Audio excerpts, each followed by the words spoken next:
This is more of an opinion than confession. My need to calm the F down. Since ITZY's comeback, they have been yapping about ITZY's copying aespa concept and their hair being the same. When for one, Region had the exact same hair last year before aespa, and so did Yeji and Yuna. ITZY had a fire background and aespa had wine red flooring. ITZY's concept was post-apocalyptic and aespa was hallucination quest. Tell me what is similar between the two? Nothing. Certain fans think just because their faves have done a concept and another group does a similar one, it means they copied them or stole it. They don't own the concept for God's sake. And yeah, I agree. I have already made like a short about this. I've said this opinion so many times and I get you. Like it's just because aespa had the same background or the same hair color, which is crazy that people were attacking others for a hair color. I mean that's insane. aespa themselves are not original. Young Amamai, I love them so much, but they're not original themselves. And you don't see me going around telling them that, that they're not original. I don't like when other fandoms cannot just let groups come back in peace. Let them, let their fans enjoy the music and let's all move on. People have to make it about the other group when it's not even about them. aespa had their comeback. It was good. Now ITZY have to have their comeback. Why do people always need to insert themselves in other situations? Like, I don't get that, and I agree with you. And most of the time people look insane. Like, calm down. Like, it's not that deep. It's just K-pop. I once said to my friend that I'm dating Kim Sonu from N-hyphen I'm the Lulu, and now my whole class knows. Good luck. Cause girl, these things never end well. Queen Card, Bite Me, and Unforgiven were cringe songs of 2023. I get Queen Card, Bite Me. If this song was sung by like an adult group with no minors, I would get it. But Unforgiven, like, what's so cringy about Unforgiven though? I think the only cringy part about Unforgiven is like the rap, where when Kazuha and Eugene are switching their positions for some reason. Something happened in that studio, I'm telling you. And I agree with Queen Card. I think it was very cringy. I don't think it's that bad, but it's not my go-to song of J.I.O. K-pop groups should really not be having English lyrics in songs. I mean, it's K-pop, not pop. Well, I don't know. Like, from the time I got into K-pop, there was always been like a little bits of English lyrics in songs and here and there, but it was mostly Korean. If that's what you're actually talking about, then I would want that also. I don't really like full English comebacks. It's not that I don't like them singing in English and pushing for the Western media. I just think that sometimes the lyrics can get corny, I don't know, cringy, and sometimes the pronunciation, I'm not trying to be xenophobic here, but sometimes it can get out of hand and the music quality just drops for some reason. Whenever a group is trying to go for like the English releases, like the quality of the song is not up there with the others. It's just that's my own thing. But I get where you're coming from, especially when Hybe. I hate Hybe right now. They're my least company. Like, the company is so annoying, especially with their auto tune and how they. I can't. I hate it when people compare K-pop idols or groups together and start fandom wars and unnecessary drama. Like, bro, touch some grass and stop fighting like 5-year-olds. I mean, there's no lie there. Sometimes it's just like, okay, you guys were acting like kids. Especially me being on Twitter and me liking Stray Kids discography and also ATEEZ as my alt, it can get really, really sad because these people don't know how to stop. Like, they always go at each other's throats. Like, every day when I'm on Twitter, there's something always happening. And recently, because ATEEZ were going to perform at Coachella, congrats to them and Seraphim, and for some reason they're fighting with State. I'm like, okay, what is going on? Can we all just celebrate each other? Okay, Stray Kids weren't able to get in now. Maybe next time they'll have their own chance. Like, what is wrong? It can get really sad and it's hard to watch, honestly, especially if you like both groups. The funny thing about this, Stray Kids and ATEEZ are very close, especially after Kingdom. So it's just kind of annoying. Imagine you being an idol and seeing your fandom going at each other's throat with people you consider your brothers or sisters or family, and then, yeah, so. And also, sometimes they argue for the most stupid shit ever. Like, don't you guys have better things to do? It's mild compared to what other people post on these things, but it's funny looking back at it now. When I was first getting into K-pop, I thought Mamamoo and Momoland and RIP were the same group, and I was very confused, and people were still talking about Mamamoo like they were still a group. I honestly don't know why I thought that they are, and we're totally different groups. LMAO. I think many K-pop fans have been through this kind of stuff, especially me. I thought Mamamoo was the group, and Momoland were their fans. And then I started hearing Moo like Moo-moos. Who the F are they? And then me find out that Moo-moos are their fandom and Momoland is another group. I'm like, okay. I think every K-pop stan has went through this, and it's just kind of fun looking back at it now. So I get you. Neverland needs to stop attacking every person who doesn't like their new music. Like, no, Emily, Wife isn't about female empowerment, it's about getting the dick. I mean, the song was clear. Well, very unclear, but you get it. YG's now my least favorite company. I mean, that's good. Because what does YG have now? Only Baby Monster, I guess some other acts, but I don't know. But if you ask me, I really don't like Hive, even though I stand a lot of groups there. It is very annoying how they do their music production, all that stuff. I think that's very long to explain here. But I get you. Like which groups now do YG have to show now? Icon is not there again. Big Bang, I think they're a big mess. And then Baby Monster, their debut was not an epic fail, but it could have been better. So Treasure, I mean, like Treasure for me, they're like, I like Treasure, I like their songs, but sometimes their comeback be making no noise. I don't know why. It's like, why you don't know how to market boy groups for some reason? I thought the aespa was under JYP. I'm very curious to know why. I have no earthly idea what Wife by Jello's about, but my friends love it and I kind of pretend to like it. It's catchy, but I'm so confused. Also, YG should be ashamed of what they did to Baby Monster. Those girls have more potential than to be Blackpink copycats. I also want more from NMIX. Their last comeback was good, but I just want more. And not a confession, but ITZY new songs are running on my mind right now. After Sneakers, I kind of slept on ITZY. And also, I love you so much. XOXO, you're amazing. Okay, I'm done. And I love you too. Shout out to you, wherever you are. If you do watch this video, give me a shout out in the comments. And I really agree with all of them. But why do you have to pretend though? Like, I get it sometimes, like when your friends are vibing to a song and then like you're not getting it, and then when you say, oh, I don't get it, they'll be looking at you like, oh, she has bad taste. So I get that now. And yeah, I've already said that in my previous opinion or my response. I didn't like what YG did to them. I didn't watch the show, but they were very anticipated by the public and many, fans. So me seeing the debut and I was disappointed.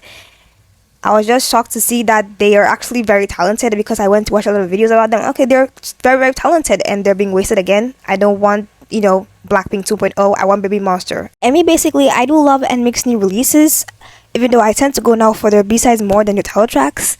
I love One for Roses, Passion Fruit. Like, they've been stuck on my playlist for like ever. And yeah, ITZY's new comeback is a very strong comeback. I do like it. It's been a long time since I haven't get into an ITZY comeback, and I'm gonna get into one now. And yeah, I love you so much too for watching my videos, and give me a shout out in the comments, okay? One time my friend told me that Kpop was gay, so I added them to their parents. Call the police. We need to call the police. But in your defense, your friend did tell you Kpop was gay, so I just really like your videos. They make me laugh, and sometimes I want to spill the tea. Oh, clock that tea. And honestly, I'm so honored. I just feel so happy whenever I see you people say, oh, you're funny, or you make me laugh. I mean, that's the thing we're here for. We're here to have fun. It's K-pop. We're gonna give our opinions, and we're not gonna have a laugh at the end of the day. So hi, and thank you. Also, Inception feels like a fever dream. I'm in love. And congrats on 1K sub. Thank you so much. And for being honest, the time Inception and things were like when they had that title track thing they always do, I was definitely team Thanks. I ain't gonna lie, like I love Thanks, but now I get the Inception appeal now. I love it so much than Thanks. I listen to it more than Thanks, so yeah. And thank you so much. I was once listening to NCT Black on Black ages ago, and some guy I knew from my class looked at my screen and was like, Black on Black, you sick bastard, thinking it was not safe for work because of the title. He ended up moving schools, and I was happy while everybody was sad about it. I would be happy too. I hear people just jump to conclusions. Like, they can be the people that is hardest to get along with because they always judge you without even asking. So yeah, bye. I low-key kinda hate Jennie. I don't know, I've never left any hate comments on her videos or Instagram posts, but she just give me the ick. Wow. Her being in the idol, her explanation for why she's being so lazy, the amount of regression that we've seen in her vocal and stage ability, presence ability. I don't know her, but I just feel like she's a bad person. This makes me kind of sad because when I first started liking Blackpink, she was my bias. This was like 2017, by the way, but I just grew to hate her. Please, like, these people, I don't think her being lazy is a means for you to hate on her, if I'm being honest. Jennie, I just get annoyed with how lazy she is, but I don't go just hate her. But it's good that you don't leave hate comments. That means like it's just like a personal thing, like you just don't like her, which is normal, honestly, so I won't, fight you on that. And yeah, Jennie's explanation for being lazy is one of the most dumbest excuses I've ever heard. I just think Austin Moon is so K-pop coded. His relatives are probably Kevin Moon and Moon Telly. Yeah, I loved Austin and Ali as a kid. And by the way, what are y'all favorite Disney Channel shows or childhood shows you used to watch? I love watching Austin and Ali, Good Luck Charlie. That was the time I got into Disney Channel and all that stuff. And that's So Raven. Like I loved his songs. They were like they're still bops to me. I don't care. Judge me. Shipping has ruined some biases for me. I tend to just not get into fandom culture and all that stuff that much, especially me being in 80s. Like there's a lot of shipping going on there, and personally, it can get annoying sometimes and too personal for some fans. My ex used to be overly jealous of Woo Young from 80s because I loved him. Who wouldn't be? And a little bit of advice, sometimes good guys be coming our way and we just be ignoring them, and at one point just ignoring them because you love Woo Young, which is not bad, but like you only get into D. So sorry. And yeah, they're not Woo Young, they're not Hongjoon, they're not Taemin, Kai, but sometimes like we just gotta settle for what we have because we know we're never gonna get that. So yeah, next time, if that's why you guys broke up, I think next time you should just maybe, because guys tend to be very jealous of very beautiful and hot guys. So next time, kind of tone it down a little because he's your boyfriend and you care about how he feels. And yeah, I hope you have a new boyfriend now who doesn't get jealous of you, because maybe he'd be thinking like, how am I gonna compete with that? Because he's hot. Kepler isn't underrated. Their songs are trash and slap on mute. There are many new groups with the same concept but with way better songs. I want to smash anybody's head who says they're underrated. I am not normal. I know. At least you know. I thought Fan Cafe is a place where the idols actually go and talk to fans. The mind of a baby K-pop fan. Very interesting. I don't stand Twice because there's too much to deal with, but also not enough. I have to agree. I am a casual listener of Twice, but I don't really stand them. I think I came late to the party when coming to standing Twice, and especially with the recent releases, I'm not really feeling them, so I tend to just be a casual listener and just love their music from afar. Not long ago, I used to teach myself how to sing/dance because I gaslighted myself into thinking I can become an idol. Sis, we've all been there. Well, I wouldn't say I trained, I just, imagined myself being there. But I get you. I think boy groups' vocals are underrated. The other day on Twitter, I saw a lot of people saying how girl groups are the only one having good vocals and saving K-pop. I think the reason people think this way is because girl group songs tend to be more melodic and less rap focused, but that doesn't mean they're better. Just because boy groups aren't always showing off their vocals, that doesn't mean there aren't any good male vocalists out there. Just say you're not interested enough to look up performances of them, and that's completely okay, but don't say things you don't know about. People always mention Ning Ning, Lily are the best 4th and 5th gen vocals, but I would include people like Jungho from 80s, Jinsu, Ju-young from Extraordinary Heroes.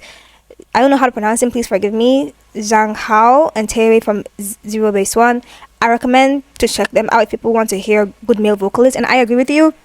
And there's this sudden thing about hating boy groups. I don't know why. I always see it in like extreme girl group stands. They hate boy groups to the core for some reason. And at one point in K-pop, I was a boy group stan. I didn't listen to much of girl groups. I do listen to some, but not that much. My place was predominantly male groups out there. But then you don't see me going and saying, "Oh, they're all trash. They all can't sing. They don't have good vocals." And you cannot put those ideas out there when you haven't even checked them out. Whenever I don't know much about a group, I don't go out of my way to say, "Oh, they're all trash." I have to look into them, and for me to be more, sure about them. And I get that. And I just hate that girl group stans always seem to hate on boy group stans very extreme, especially on Twitter. I just hate that. Even though now I'm more of a girl group stan, but there are a bunch of boy groups out there that has really, really great vocals. ATEEZ is one. I'll check out Zero Base One. I don't know about that one, but I have to check it out. And I don't listen to Extraordinary Heroes. Maybe I should listen to them so check out good vocals. But yeah, say your truth. A crazy Unikai girl. Oh, remember that one? The previous confessions about her getting her friend expelled should not be trusted as a friend. Oh my effing god. Everyone run. Why you can or either don't open your mouth when Kai is mentioned. I wonder what she's doing now. Snitching on other people. She be snitching on everybody just for Kai. Kai is so lucky to have her. I find it annoying how, as a KTuber, people try to drive a narrative in your comment section, twisting your words and trying to get people to hate on you so bad. Like I said what I said, and I was very clear. My fault people have selective hearing or just a weird want of getting negative traffic to the channel. And Thank you. I feel like most case words are very misinterpreted. I'm not saying all, just most, because some people can be very direct and hateful.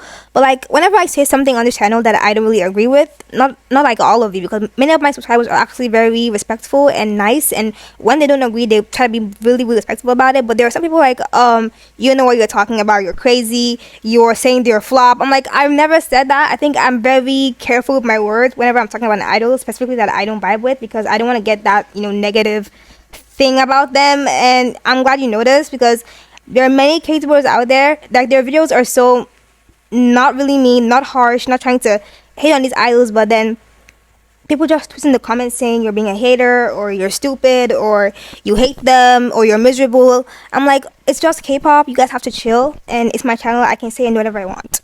So yeah, thank you. I think I'm crazy because everyone thinks I'm crazy in my house and in school because I listen to K-pop. Girl, we've all been there. They all look at me and they're like, that is the worst thing you could have ever done. What? Why? Really, my siblings always tell me to make the right decision because I have a really good job, and they think dreaming of being a K-pop idol is for me. Oh, that's why. I should just be a popular like Taylor Swift or something. No kidding. If I don't become an idol, I'll burn myself to the ground. No. No, no. Of course, alongside everything K-pop I own. Why? And I don't mean suicide. Oh, thank goodness. I just never speak about music or anything Korean for my whole lifetime if that happens. I don't know about this because it's your dream, but like you're missing a lot though. Oh, and you and my BFF are namesakes. Her name is Fatima too. Well, sadly, she doesn't like K-pop. Oh, because she thinks it's a bunch of filtered faces, and she thinks it's not as cool as I exaggerate it to be. I love you. Thanks so much for the video from Sherilyn. Hi, Sherilyn, and thank you for submitting your confession. And hi to Fatima, my namesake. And please don't like forget about K-pop. Is such a beautiful thing. If you ask me, it's like very different and fun for me. Apart from pop music and stuff, I get to participate in many things. I mean, I have a K-pop channel, so if you weren't able to achieve that, at least just enjoy the music. Okay, Sherilyn. This might just be me, but catchy doesn't mean it's a good song. I've seen so many people try to turn people's opinion around by saying it's really catchy. Love your videos. Hi, and I agree with you. Sometimes it's like, it's not that catchy. If it's catchy, that means it was stuck in my head. But just because it's stuck in my head, that doesn't mean it's a good song. Like, most of the time with me are songs that I actually talk about on the channel that I don't like. And for some reason, I just sing them out of nowhere because they're catchy, but they're not really good songs. I don't know, like, this gaslighting thing has to go. People always gaslight other fans for not liking a song. I mean, like, they have rights to not like it. It's their own choice. That's how they feel about the song. Why should you be all butts up about it? Like, shut up. Oh my god. Like, sometimes, like, oh, it's catchy. You should really like it. Or they will always be saying, oh, you're not a real fan because you don't like the song. No, I'm a person who has opinions and who has taste. And if I don't like it, I don't like it. So, yeah. I got Jennie and Ray mixed up. I used to also mix up Jungkook and Jin for some reason, so that's a K-pop baby stan thing, so yeah. So guys, I'm gonna stop here for today. There's definitely a part 3 coming because I want to answer as much confessions as I can. So have a nice day, and I'll see you guys on my next video.